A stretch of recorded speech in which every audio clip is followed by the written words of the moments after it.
إلا الله وحده لا شريك له وأشهد أن محمدا عبده ورسوله. يا أيها الذين آمنوا اتقوا الله حق تقاته ولا تموتن إلا وأنتم مسلمون. يا أيها الناس اتقوا ربكم الذي خلقكم من نفس واحدة وخلق منها زوجها وبث منهما رجالا كثيرا ونساء واتقوا الله الذي تساءلون به والأرحام إن الله كان عليكم رقيبا.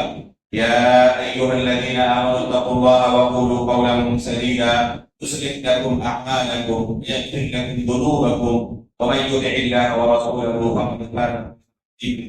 أما بعد فإن أصدق الحديث كتاب الله وأحسن الهدي هدي محمد صلى الله عليه وسلم وشر الأمور محدثاتها وكل محدثة بدعة وكل بدعة ضلالة وكل ضلالة في النار. محترم مکرم حاضرین، گزشتہ کل کے درس میں آپ کے سامنے بیان کیا گیا تھا کہ نبی صلی اللہ علیہ وسلم نے جب علن اعلان لوگوں کے سامنے اسلام کی دعوت شروع کی، لوگوں کو توحید کی طرف بلانا شروع کیا، شرک سے آگاہ کرنا شروع کیا، تو دوسروں سے پہلے اپنوں نے بھی آپ کے ساتھ دشمنیوں کا سلسلہ شروع کر دیا.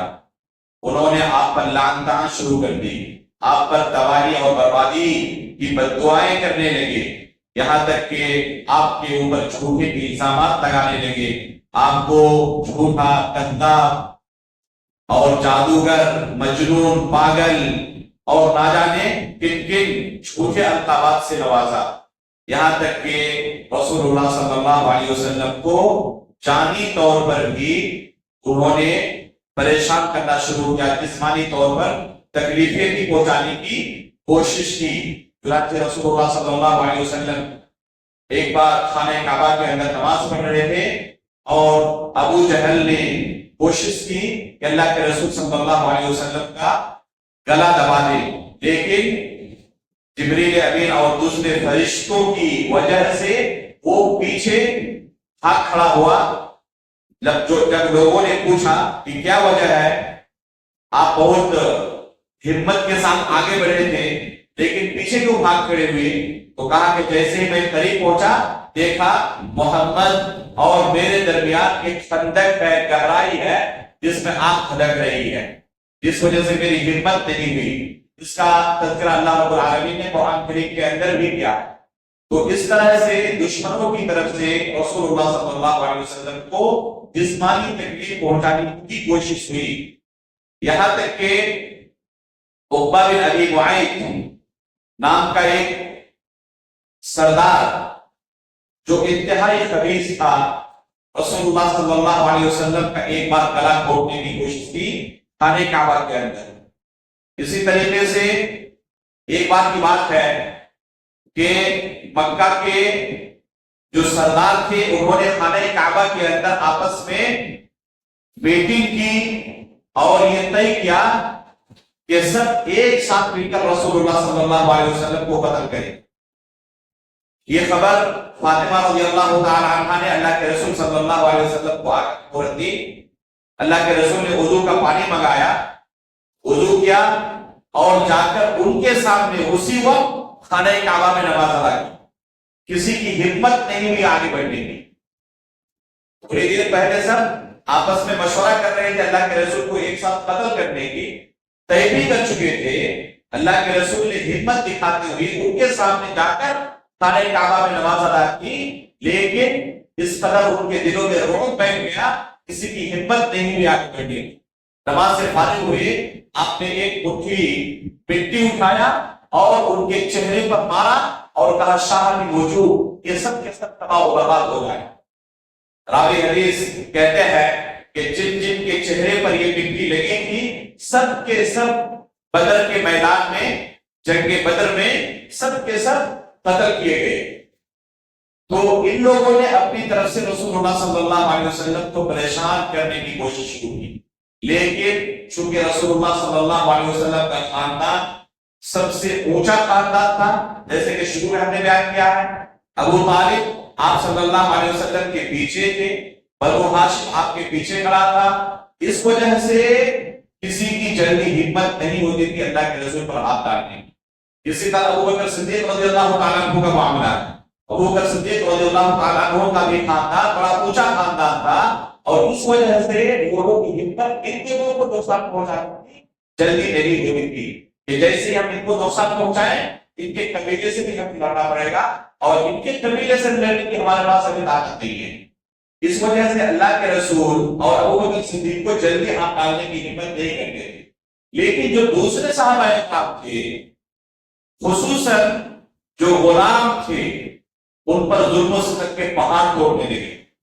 بلال رضی اللہ تعالیٰ عنہ جیسے ان کو بچوں کے ہاتھ دے دیا، یہ ان کو گھسیٹتے رہتے مکہ کی گلیوں میں، اور اس طرح ان کو تکلیفیں دیتے رہتے۔ تپتی دوپہری میں ان کے سینے پر پتھر رکھتے تھے، اور بلال رضی اللہ تعالیٰ عنہ صرف احد احد کا نعرہ بلند کرتے تھے۔ اس کے باوجود اسلام سے ملنا ان کا گوارا نہیں۔ اسی طریقے سے جن صحابہ اکرام کے ساتھ انہوں نے حد درجہ ظلم و ستم کا معاملہ کیا، خباب بن ارت رضی اللہ تعالیٰ عنہ ہے، یہاں تک کہ وہ اللہ کے رسول صلی اللہ علیہ وسلم کے پاس آتے ہیں اور آ کر شکایت کرتے ہیں کہ اللہ کے رسول اب لوگوں کی طرف سے اتنی زیادہ دی جانے لگی ہے کہ برداشت سے باہر ہو چکی ہے۔ اللہ رب العالمین سے دعا کریں کہ اللہ رب العالمین ہماری مدد فرمائے، ان کے ظلم و ستم سے ہمیں محفوظ رکھے۔ اللہ کے رسول صلی اللہ علیہ وسلم نے انہیں تسلی دیتے ہوئے کہا کہ ہم سے پہلے بھی جو امتیں گزر چکی ہیں، جن لوگوں نے اپنے نبیوں پر ایمان لایا تھا، ان کے ساتھ ان کی قوم کے لوگوں نے جو برتاؤ کیا تھا، ابھی بھی معاملہ ہمارا ان سے بہتر ہے۔ پہلے کے انبیاء کے اوپر جن لوگوں نے ایمان لایا تھا، جانتے ہیں ان کے ساتھ کیا کیا ان کی قوم کے لوگوں نے؟ زندہ ان کے سر پر آرے رکھ کر دو ٹکڑوں میں ان کو کاٹ دیا۔ اس کے باوجود وہ ایمان پر قائم رہے، انہوں نے ایمان سے ہٹنا گوارا نہیں کیا۔ لیکن ابھی بھی اب تک ہم تک اس طرح کی مصیبتیں نہیں پہنچی ہیں، ان کے بالمقابل ہماری حالت ابھی بھی بہتر ہے۔ اس طرح اللہ کے رسول صلی اللہ علیہ وسلم اپنے صحابہ کو تسلی دیتے تھے، لیکن دن بدن ان کی طرف سے ظلم و ستم کا یہ معاملہ بڑھتا ہی رہا۔ عمار بن یاسر رضی اللہ تعالیٰ عنہ، ان کا پورا گھرانہ، ان کی والدہ سمیہ رضی اللہ تعالیٰ عنہ، ان تمام لوگوں پر ظلم و ستم کے پہاڑ توڑے گئے، زندہ ان کے اوپر نیزے برسائے گئے، قتل کیا گیا، اپنے آنکھوں کے سامنے ان کی عزتوں کے ساتھ ملا گیا۔ جب اس طرح کے معاملات روز بروز بڑھتے گئے تو رسول اللہ صلی اللہ علیہ وسلم نے اپنے صحابہ اکرام کو مشورہ دیا کہ اب آپ کی تکلیفیں دیکھی نہیں جاتی، برداشت سے باہر ہو چکی ہیں، اس لیے میرا مشورہ ہے اگر آپ برداشت کر پائیں تو اپنا ایک گھر بار چھوڑ کر حبشہ کی طرف ہجرت کر کے چلے جائیں۔ ان صحابہ اکرام نے اپنا گھر بار چھوڑنا گوارا کیا۔ چنانچہ سن 5 ہجری رجب کا مہینہ تھا، 11 مرد اور 4 عورتیں حبشہ کی طرف ہجرت کر کے چلی جاتی ہیں، اور وہاں پر جا کر حبشہ میں پناہ لیتے ہیں اور آسانی کے ساتھ اللہ رب العالمین کے دین پر عمل کرنا شروع کرتے ہیں۔ حبشہ کا علاقہ یہ آج کے زمانے میں اگر کہا جائے تو صومالیہ اور کینیا جو ہے یہ علاقہ ہے۔ صومالیہ اور کینیا آپ دیکھیں میپ میں تو یہ علاقہ حبشہ کا علاقہ کہا جاتا ہے۔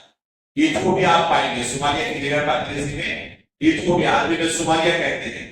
کینیا کی راجدھانی نیروبی ہے اور یہ ایتھوپیا کی راجدھانی مومباسا ہے۔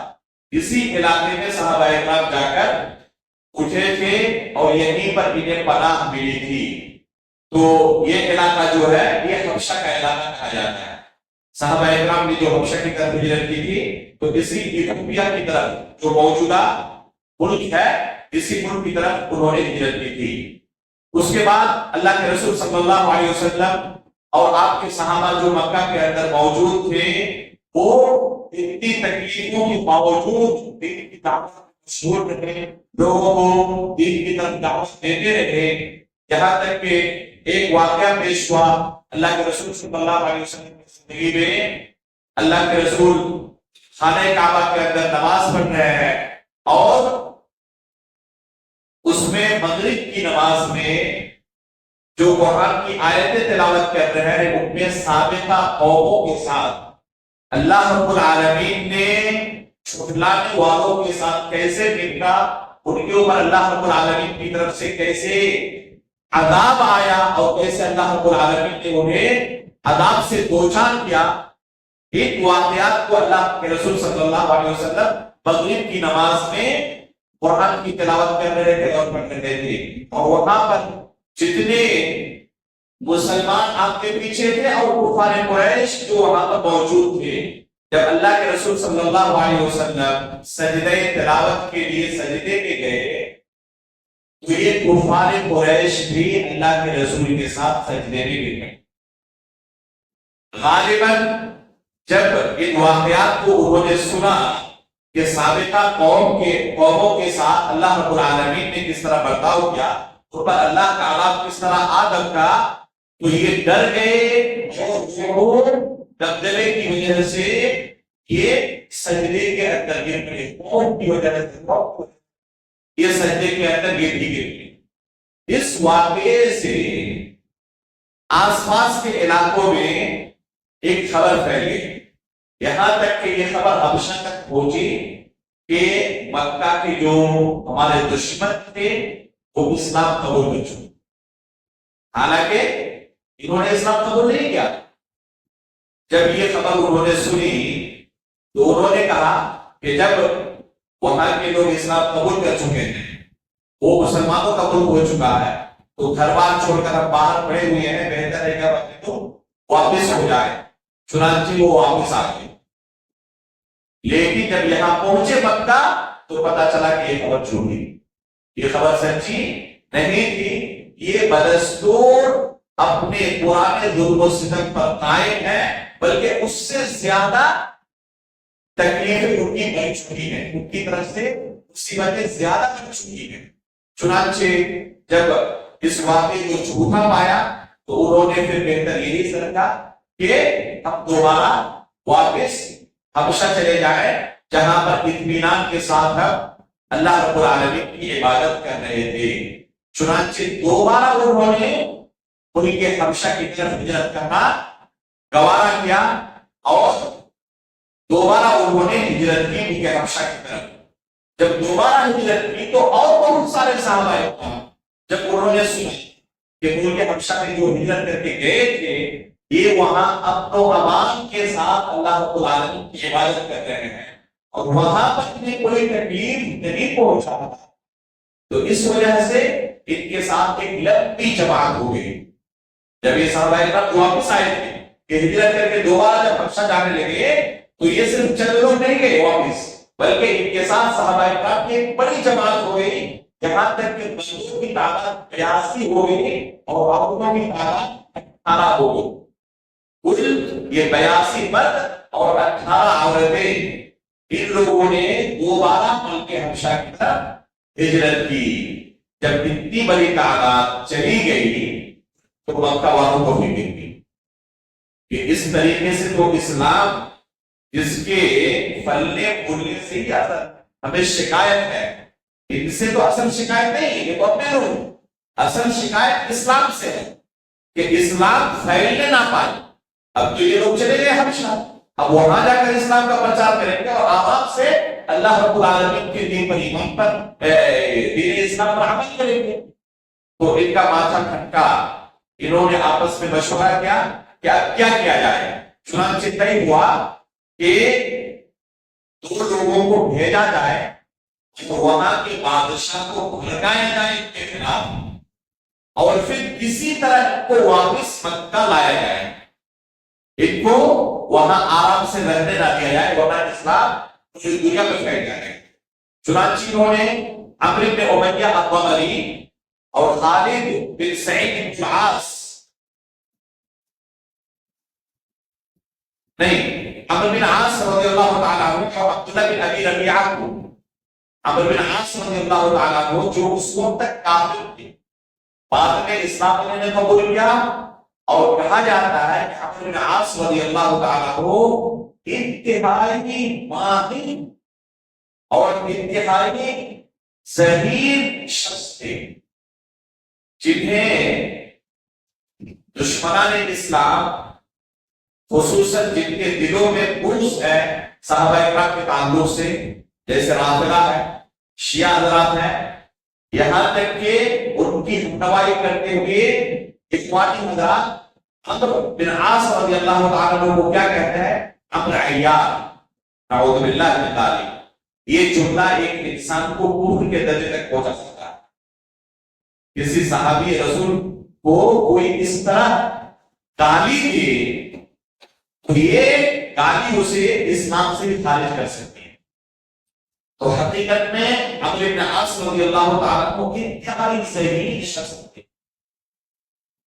مکہ والوں نے انہی کا انتخاب کیا اور ان کے ساتھ عبداللہ بن ابی ربیعہ کو بھیجا کہ دونوں ملک حبشہ جائیں اور وہاں پر نجاشی بادشاہ جو ہے ان کو قیمتی تحفے پیش کرے، بہت سارے تحفے دیتے ہیں کہ اس طرح مال و متاع کے ذریعے، تحفوں کے ذریعے ہم ان کو ملکانے میں کامیاب ہو جائیں۔ چنانچہ انہوں نے ان تحفوں کو پیش کیا۔ انہوں نے پوچھا کہ آپ آنے کا کیا مقصد ہے؟ انہوں نے کہا کہ ہمارے ملک سے کچھ لوگ آپ کے یہاں آ چکے ہیں، ہم چاہتے ہیں کہ آپ انہیں واپس کر دیں۔ بادشاہ نجاشی نے ان تمام لوگوں کو دربار میں طلب کیا اور کہا کہ اس طرح آپ لوگ اس ملک کو چھوڑ کر آئے ہیں، وہاں کے لوگ آپ کو لینے کے لیے آئے ہوئے ہیں، آپ اپنے ملک واپس ہو جائیں۔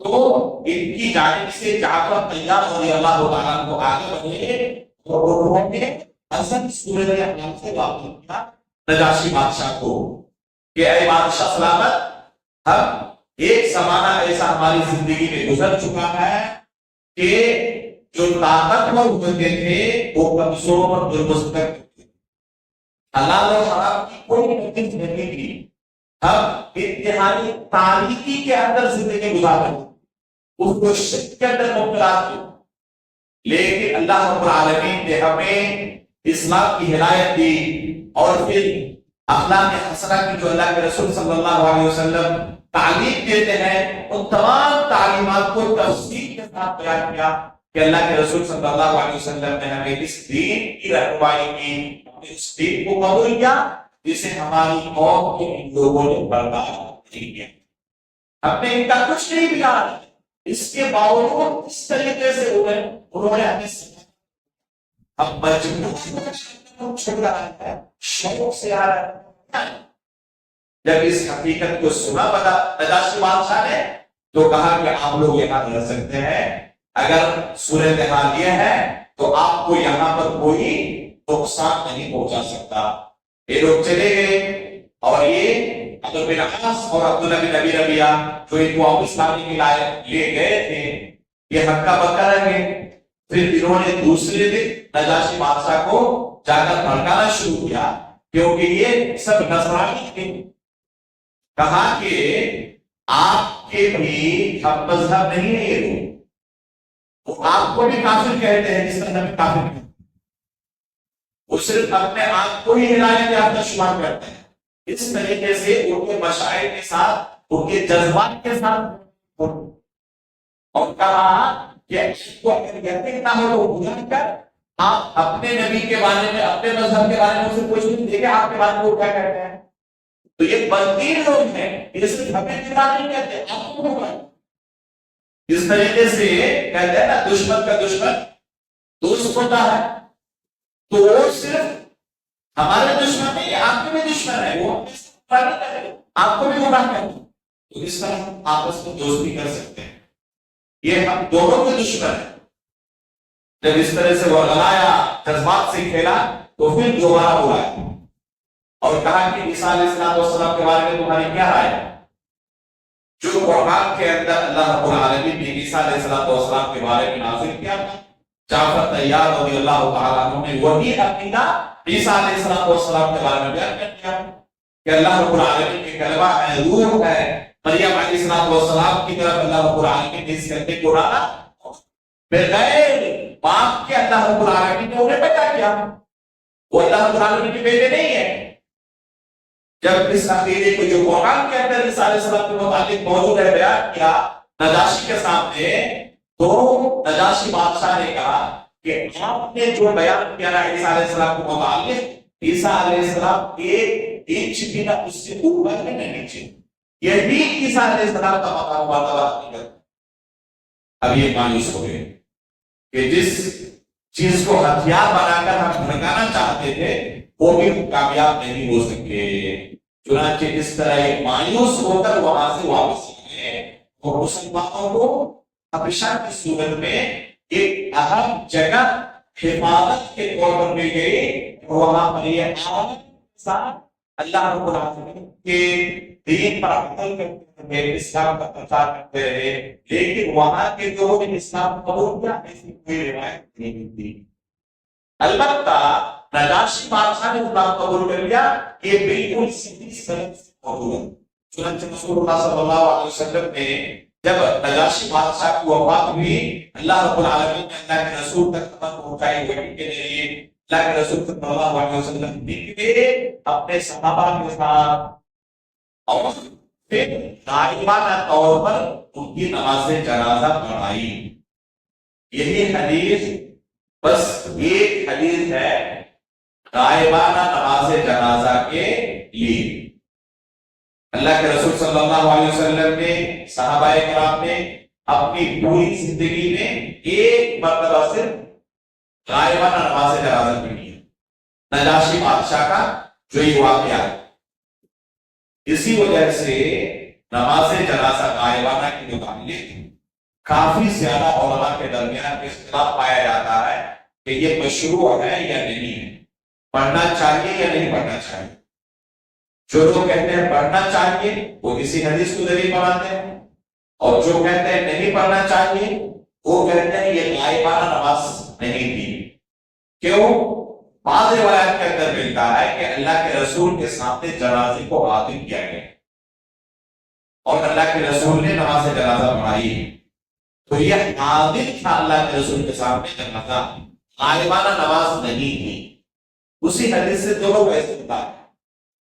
بعض علماء نے، علامہ ابن قیم رحمہ اللہ نے کافی تفصیلی بحث کی ہے اس مسئلے کے متعلق، اور جس کو راجح قرار دیا ہے تو یہ بھی راجح معلوم ہوتا ہے کہ غائبانہ نماز جنازہ یہ علل اطلاق مشروع نہیں ہے، چند شروط اور ضوابط کے ساتھ جائز ہے۔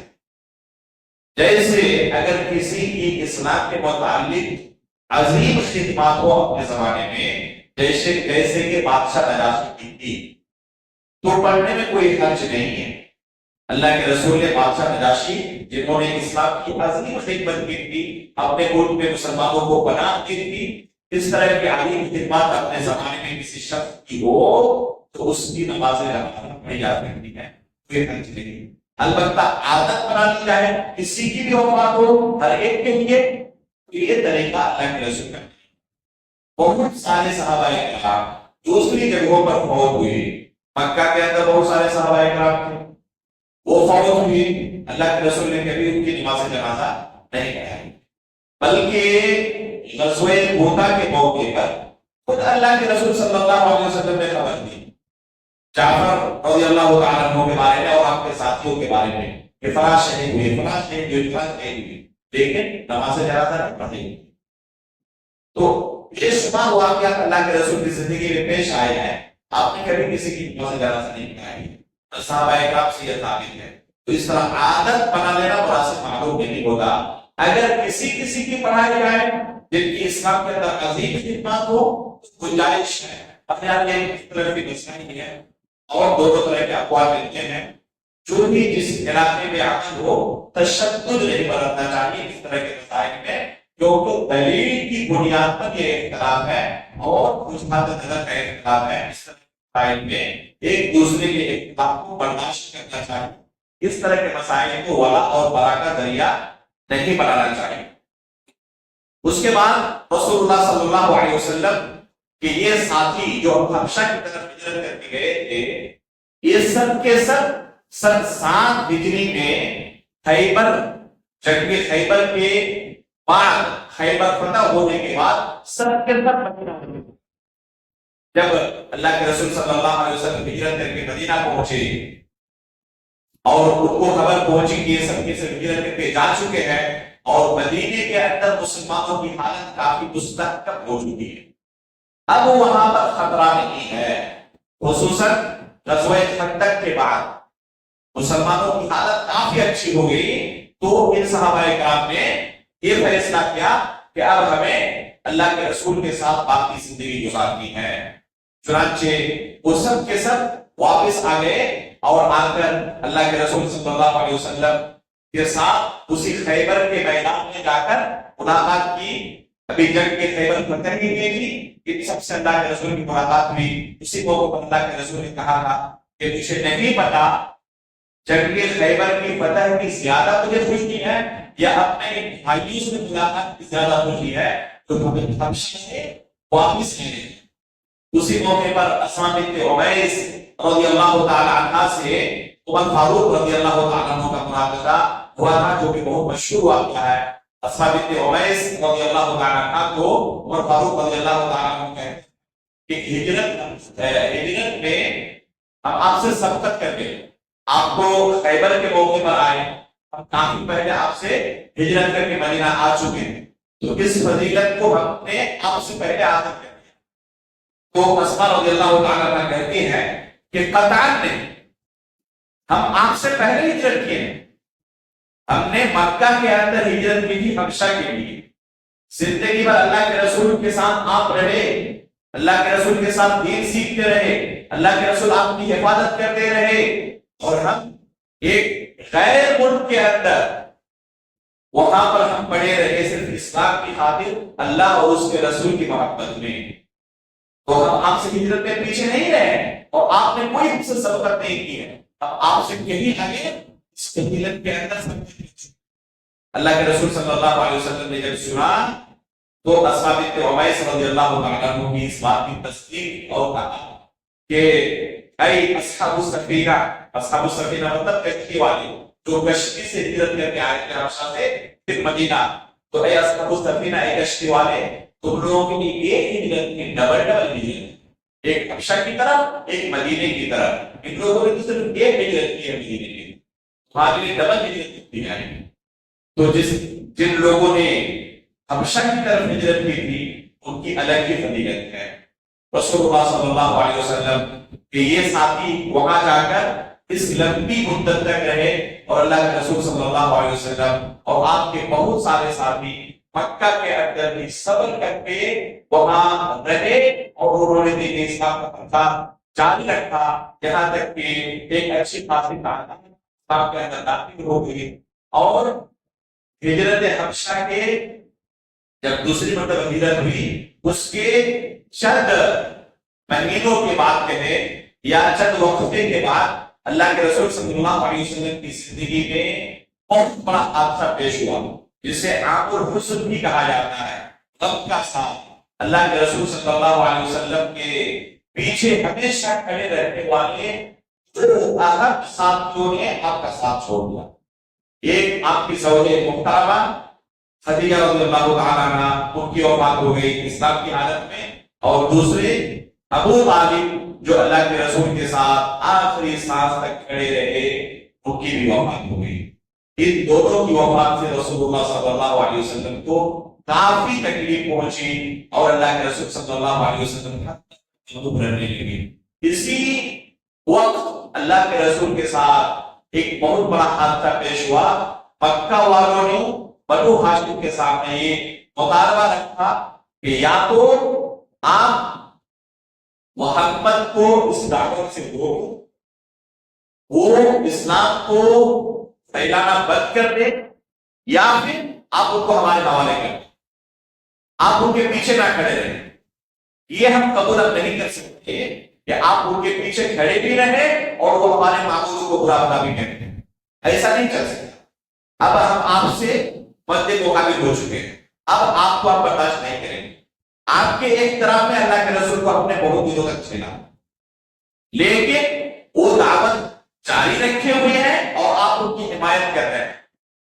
تو ہم اگر آپ ان کے پیچھے سے نہیں ہٹتے تو ہم ان کو قتل کرائیں. جب مکہ والوں نے بنو ہاشم کو کھلا کھلا دھمکی دی تو انہوں نے یہ مناسب سمجھا کہ اب اللہ کے رسول صلی اللہ علیہ وسلم کو اور آپ کے ساتھیوں کو پناہ دینے کے لیے مجبور نہیں ہے۔ چنانچہ اللہ کے رسول صلی اللہ علیہ وسلم اور آپ کے یہ ساتھی شیخ ابی طالب کے اندر تقریباً 3 سال تک کے لیے اس گھاٹی کے اندر رہے اور پورے مکہ والوں کی طرف سے بائیکاٹ کی مصیبت جھیلتے رہے۔ چنانچہ مکہ والوں نے بنو ہاشم کے ساتھ مکمل طور پر بائیکاٹ کیا کہ یہ محبت کا ساتھ نہیں چھوڑ رہے ہیں، اس لیے ان سے کلی طور پر بائیکاٹ کر لیا جائے۔ آج کے زمانے میں اگر کہیں تو اسے آپ کرفیو کہہ سکتے ہیں۔ اس مصیبت کو آپ اگر محسوس کرنا چاہیں تو اندازہ لگائیں آپ کے شہر میں اگر کرفیو جاری ہو جائے،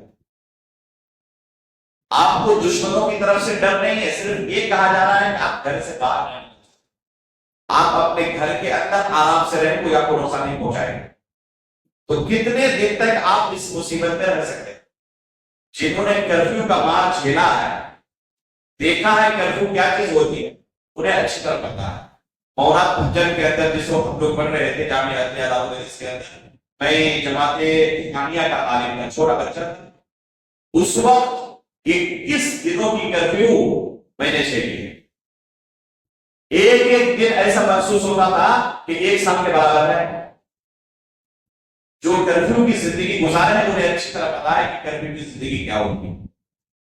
یہاں تک کہ کچھ ہمارے ساتھی کہہ رہے تھے کہ ان کی زندگی میں کرفیو ایک بار لگی تو وہ کیا کرتے تھے، مدرسے کے اندر جو انہیں روٹی ملتی تھی وہ روٹی اس طرح سوکھی ہوتی تھی کہ کھانا ممکن نہیں ہوتا، تو کیا کرتے طلبہ، اس روٹی کو چاروں طرف سے جو کنارہ حصہ ہوتا ہے اس کو کاٹ کے الگ کرتے اور بیچ کا حصہ کسی طرح دال سے یا پانی سے ڈبو کر کھاتے تھے۔ اس قدر سوکھ جاتے کنارے کا حصہ کھانا ممکن نہیں ہوتا، اسے کاٹ کر کیا کرتے ہو، ایک بوریا کے اندر اسے جمع کرتے تھے، اور اس طرح جمع کرتے کرتے جب مہینہ گزر جاتا تو کوئی شخص باہر سے آتا اور اپنے جانوروں کے لیے اس بچے ہوئے حصے کو لے جاتا اور اپنے جانوروں کو کھلاتا۔ اسی دوران یہ تقریباً مہینہ بھر کی روٹی جمع ہوئی ہوگی، جو دیکھ لیتے تھے کھانے کے قابل نہیں ہوتی تھی، کرفیو لگ گئی۔ جب کچھ نہیں ملا تو انہی روٹیوں کو جو کھانے کے قابل نہیں تھی، کہہ رہے انہی روٹیوں کو اپنے کسی طرح کھایا اور اپنی جان بچائی ہے۔ اللہ کے رسول صلی اللہ علیہ وسلم نے اس طرح کی مصیبت 1-2 دن نہیں 3 سال تک جھیلی۔ یہ کرفیو کا زمانہ اللہ کے رسول کے ساتھ اور آپ کے صحابہ کے ساتھ 1-2 دن کا نہیں 3 سال تک چلا ہے۔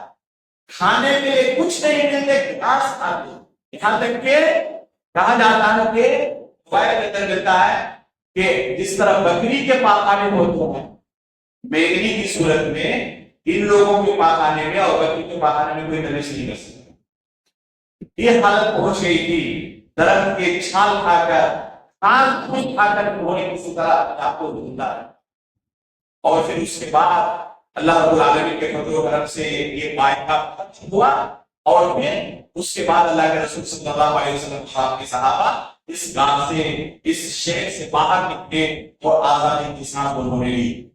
تو یہ اللہ کے رسول صلی اللہ علیہ وسلم کی زندگی، مکی زندگی کی حالت ہے۔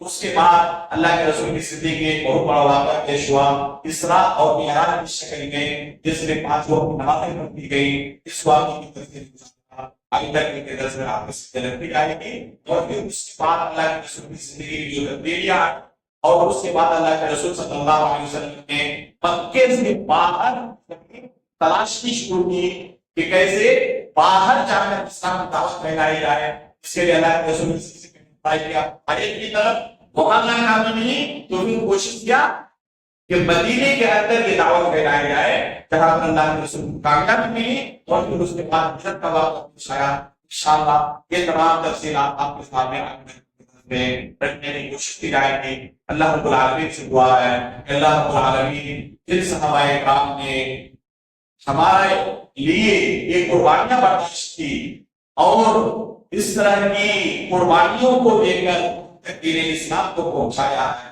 اللہ ان کے تعلق سے ہمارے دل کو صاف رکھے۔ اللہ رب العالمین ان کے ساتھ قیامت کے دن ہمیں جمع فرما، نبیین، صدیقین، شہداء و صالحین کے ساتھ ہماری حشر فرما۔ آمین تقبل رب العالمین۔ صلی اللہ علیہ محمد۔ سبحانک اللہم و بحمدک، اشہد ان لا الہ الا انت، استغفرک و اتوب الیک۔